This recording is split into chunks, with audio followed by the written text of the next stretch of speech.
Hello. I want to come with a very solemn and humble message on a Sunday morning of pure badassery. And I want to suggest that rather to the contrary, Sunday would rather be the most fitting and appropriate day to offer a general discussion and insight and in-depth inquiry into the general properties, propensities, and eventualities of generally what's been described as badassery. But that said, I'm going to point out maybe three examples of real life badassery, and actually talk about how that might be like one of the most godly things you'll ever see. In another video, I had pointed out two badasses, and I'm going to re-reference them, but then offer another badass to that bunch. So one badass that I come across was an actual real life story that was documented with visual footage of a man scaling and surmounting an incredibly daunting rock face with his bare hands. To the thing where it's like you don't know the man, but you almost feel like his mother. Like I'm a grown man, but when I saw that, I felt like his mother. Like that's really not safe, and he could get hurt like that. And I really think he needs to stop that right now. And I love him, and doesn't he know that if he would come back to the ground, there's people who care about him, and not the least of which me, a grown man that doesn't know him from a can of paint, but also someone who feels like his mother watching him doing something that dangerous.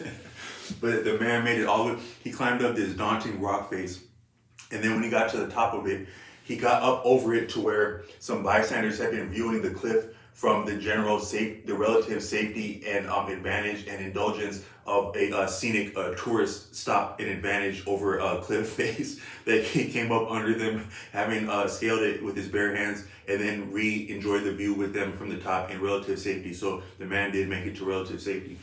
And then there's another video, all these badasses I found on YouTube, and YouTube is a great place to find anything, including badasses.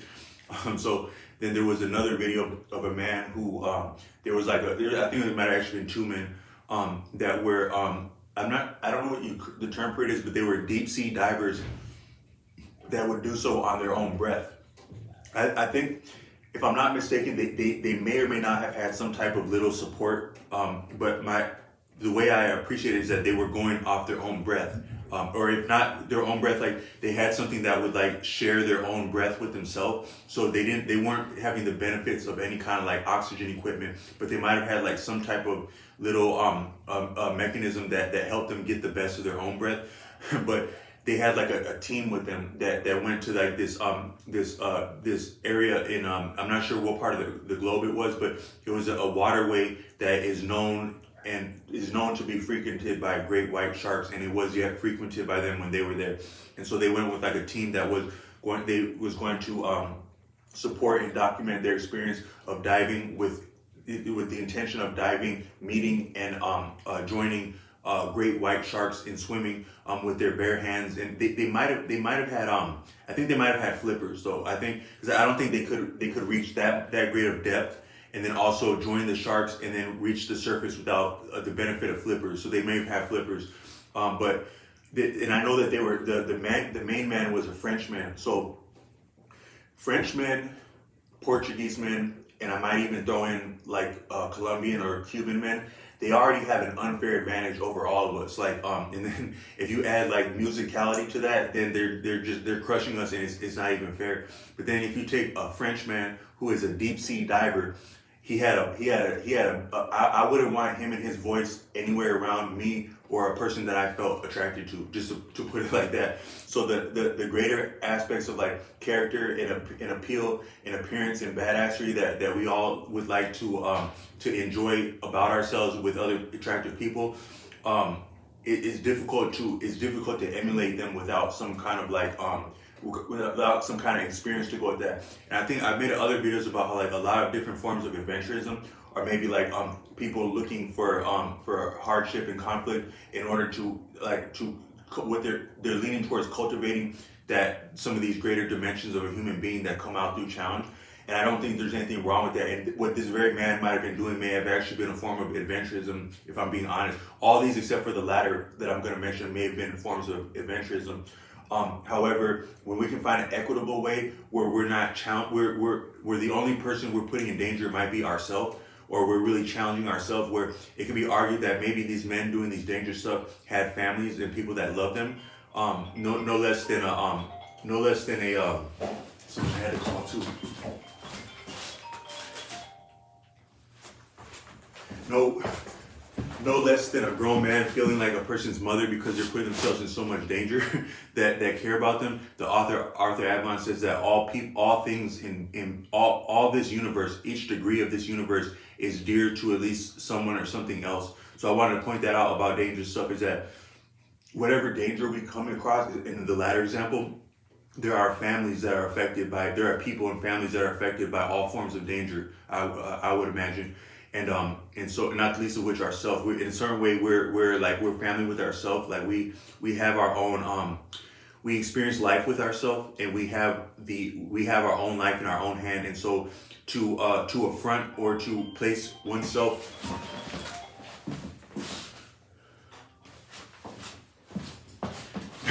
I haven't broken anyone's heart lately, so it must be a bill collector trying to break my heart.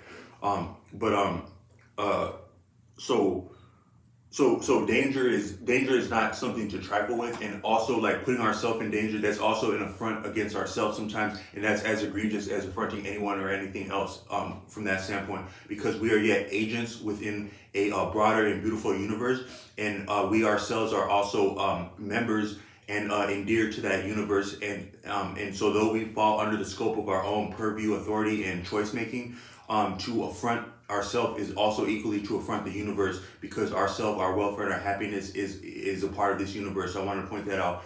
But at least with these first two, and then even with the last one, because I'm going to say that the last one he may have been put in that situation beyond things he can control.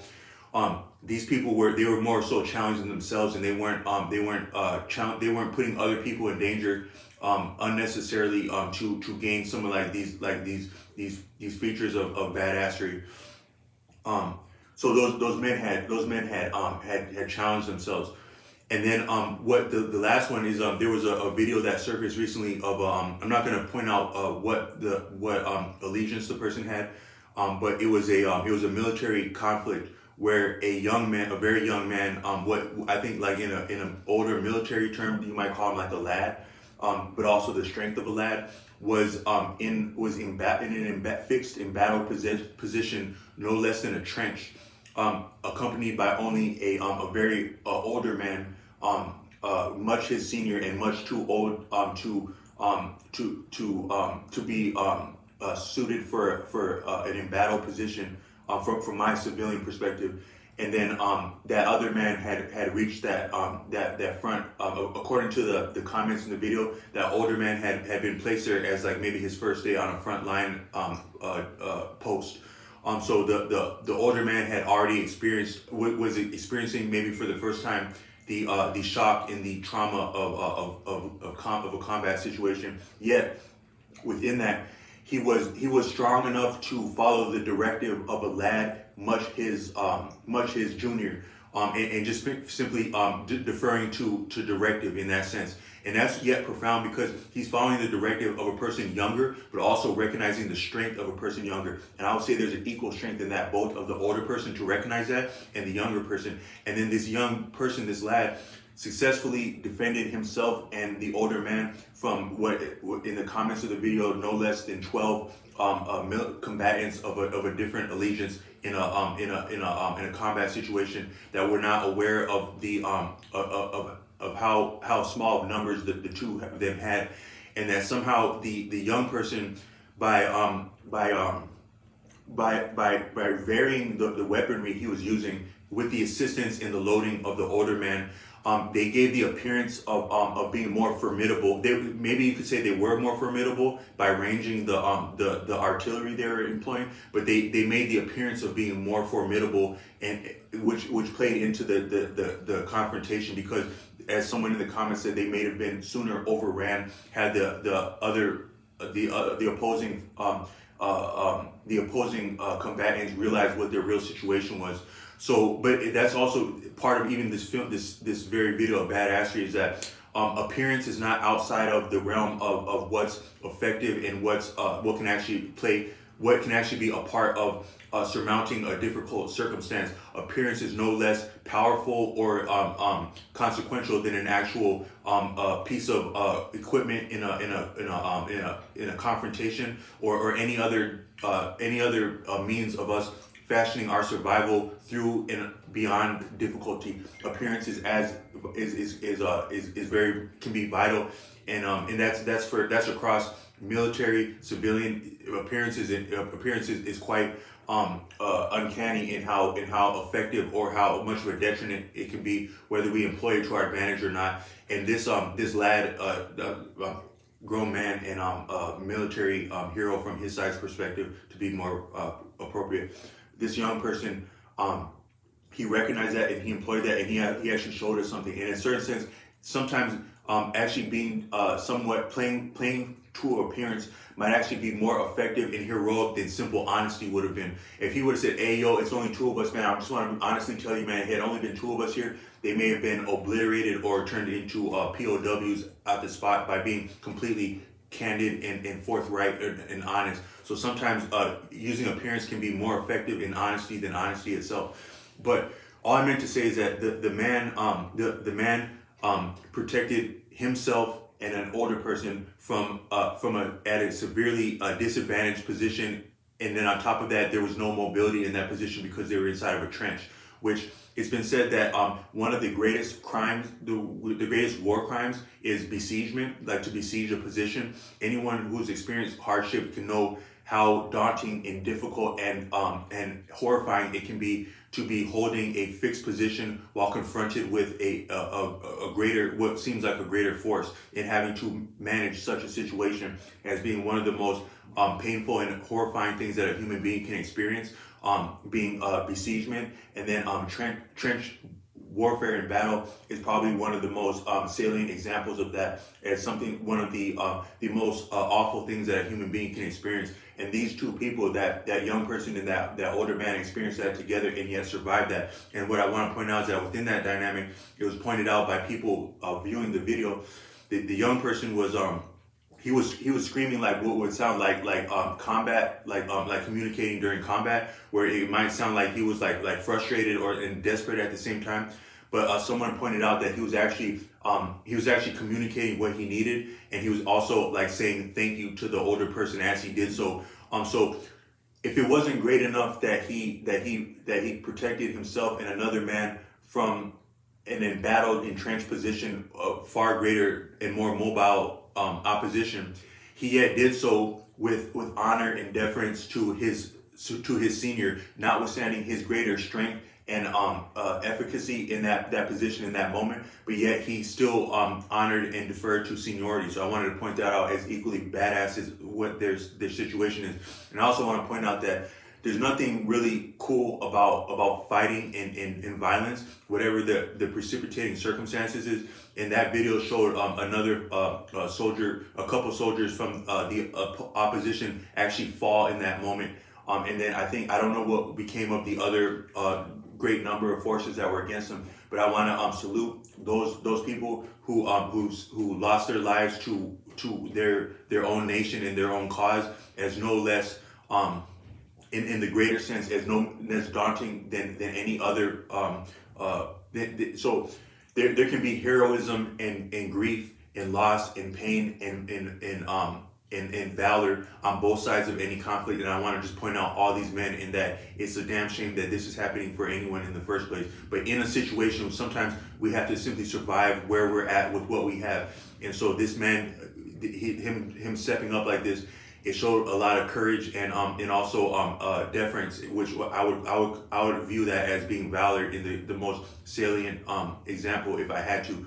But then I don't want to pick favoritism in that. Anyone who can, I think I'm gonna have to add that video in the description. But anyone who can sense what I'm talking about knows that there's very broad interests and angles to all conflicts. So I don't want to lean to one side or another. But I just want to say how difficult that must have been for him. And then pointing out all these three examples of badasses: the man scaling the rock face, the man swimming with great white sharks on his own breath, and the the latter pair of men, a dual pair of men surviving great number, being outnumbered in a entrenched position. What they did is that, like a lot of us, like we would like help from a higher power or directive from a higher power, but there's at least about three things that all three of these that they did. One is that they engaged with the eccentric features of a terrain or circumstance. So the man scaling the rock face was he was improvising upon the eccentric features and advantages of a rock face that had maybe pre-existed his birth, yet were still eccentric, and there were advantages within what had been preconceived before his birth, such that he could engage them with what he was endowed, his hands and his coordination and his insight to upscale that rock face. Then the second person was without swimming with the great white sharks. He was engaging the eccentric advantage of being able to approach a creature no less than a great white shark, which we could. A lot of human activity has been going on in the oceans, but one could say that great white sharks are not having the same sense of where we are in eternity and evolution as a land living creature, to where in the ocean it could seem as though any other part in evolution and still yet as brutal and vital as that, to yet such not be familiar with the appearance of something as a man swimming with with flippers, who is not afraid. I would imagine that a shark can sense fear and on profound levels, if not electromagnetic, such as any land living creature could. If we take the scope and the brilliance of the sensory apparatus of sea creatures, no less than a great white shark, maybe like similar to a dolphin as the carnivorous or the carnivore counterpart of like a dolphin in the intelligence and sophistication of a dolphin's awareness and perception, being the great white shark. So all I meant to say is that it's likely that a great white shark could easily sense a person's fear or courage, and then for this man to trust himself and then the creature of the shark on such a way as to that they could have a pull towards each other in reciprocity and even goodwill, if I would be honest, but then also not being familiar with such a sight or such a feeling for the great white shark, and this person instinctually used that to his advantage as one of the most profound examples of using the eccentricities of a situation to a strong outcome, being his own confidence. And maybe I could say that any of these three people I'm shouting out, either going into or coming out of those situations, might have some of the strongest natural self-confidence that may be possible for a human being based on real experience. And so this French diver, and I think he might have been joined by another person. It's been a while since I saw that video. He was still using the eccentric features of a situation and himself to an advantage. And then the latter pair, they again were using the eccentric features of a situation and improvising upon that. So whether the angles and the concealment of the transposition, the confusion of the opposing forces, the weapons that were available, the skill of the older person to manage those weapons, the skill of the younger person to employ those weapons, they yet were faced with a daunting and maybe they were faced with a disadvantaged situation.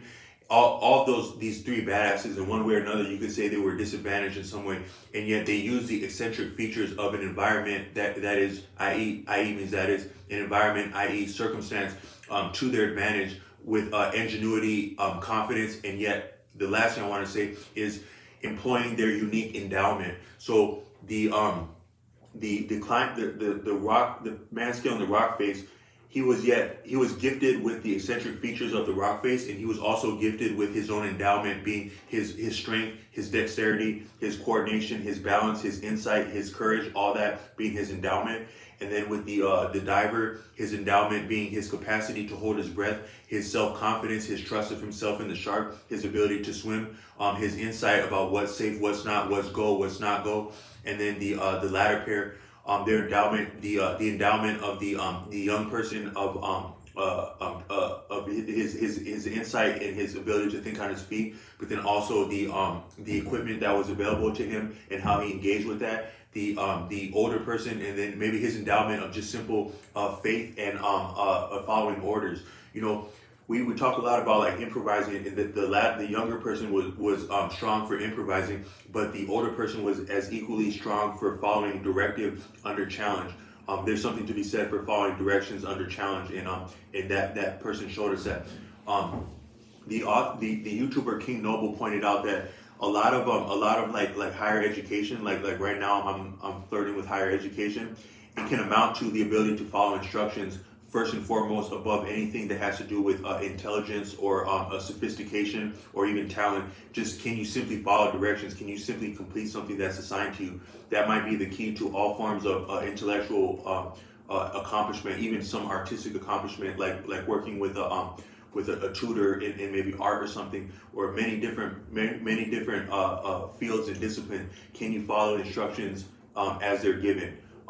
And that's what that older person showed us. As maybe that older person was the bigger badass out of all these people, notwithstanding what they did, in that he simply followed instructions under challenge, with limited scope of exposure to such a situation was for him. And then also his disadvantage in terms of his age and probably strength at that age, if we're being honest, and that he simply followed instructions. So maybe he yet was the bigger badass, and that is what badassery is right there. But all I meant to say is that in our life, there are different eccentric features of our environment, like what these people experience. There are different abilities to employ our appearance, where I would say that maybe the first one, scaling the rock face, that would be the one where it's just simply him and challenge, and there's not as much to do with appearance, although his own self-confidence and self-image could yet be a form of appearance that played to his advantage in how he had the confidence to surmount that rock face. Because while being challenged with something that's also time sensitive, where your strength as you're climbing a rock is varying as you're climbing that rock together with your challenge, to where if you linger at a position or you doubt yourself, you may fail, and your energy and your strength may not serve you. So his appearance, being his self-concept, was yet still critical in that point. So maybe as we're taking appearance as an advantage, the way we're perceived by others, but then also the way we perceive ourselves being perceived by others and perceiving ourselves in the first place, is yet a form of appearance, and the strengths, also the detriments of appearance. So pointing that out within this overall discussion of badassery. So our appearance is important in surmounting difficulty. The eccentric features of our environment, and the advantages of an environment or circumstance, not the least of which how that interfaces with our appearance, but still just the simple eccentricities of a situation, are key features.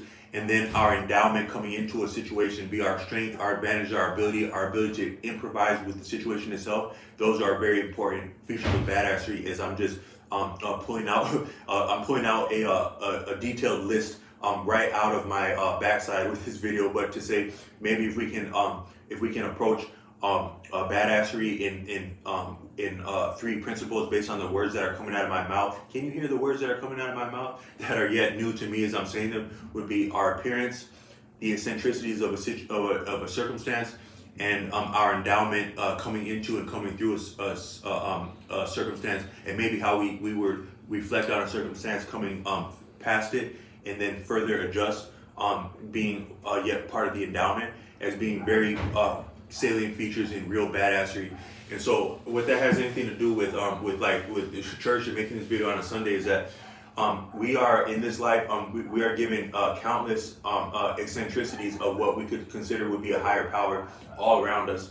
And we are also afforded an opportunity to engage with them with our endowment that is also a function of a higher power, if we're being honest, and then cultivate an appearance within all of this, and employ an appearance within all this, to where if we were to do this successfully and amount to a degree of badassery like these people showed us, which all things exist on a spectrum and are no less valuable or consequential at any degree of that spectrum, if we are to fashion ourselves into badasses, a lot of that might actually be an actual real opportunity to experience a sense of pride, and to recognize that word pride doesn't go anywhere near what we would call like a higher power in this in life. But yet, even to have a genuine sense of pride, we can still at least defer to we have been given something. We have been given the eccentricities of the circumstance. we had been given the different aspects of our appearance, and we had also been given different endowments that are still a functioning of gifting, to where something that we can really be proud of, that we have surmounted with a degree of initiative and even independence of agency. Agency being like the ability to make choices and suffer repercussions, beneficial and detrimental, is yet still a function of gifting. So even within an actual, these people could be one. If anyone could be proud about something, it would be these three people that I cited. Yet, if anyone could yet be grateful for this and grateful within all this, it would still be, there's still something yet greater than all this that had gifted this, as maybe the gift of experience being the greatest gift. So I just want to say that as we cultivate strength and even being badasses, if you'll remember me, we still have yet to be thankful for. It's much to be thankful for and grateful for, no less than our experiences. So I wanted to shout that out as within the greater the greater message of this video, offering it on a Sunday, and then also pointing out that that man, the latter man, probably the more dangerous of the situations would have been that latter pair of men. And they were both, yet the older person was thankful towards the younger person and what he was doing for them in that moment, and the younger person was also thankful to the older person in giving him esteem, as they're both being pressed for their very lives.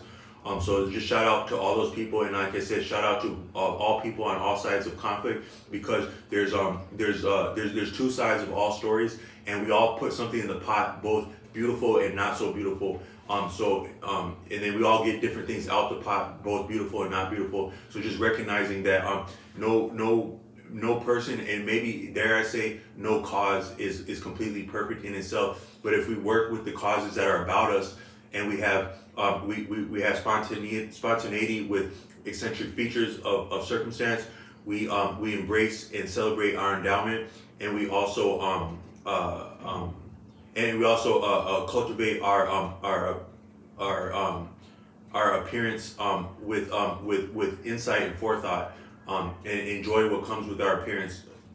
Then we can surmount a lot of difficulty, and we can have the right spirit, and we can turn all the causes that are about us, different causes of things being fundamental before actual circumstances, and before something actually becomes a circumstance, and as something is being a circumstance, there are yet causes within it, and there are many causes that are both beautiful and not beautiful. But we have it within us to engage with different causes and make a beneficial and beautiful outcome that we can grow from, and we can inspire others to grow from.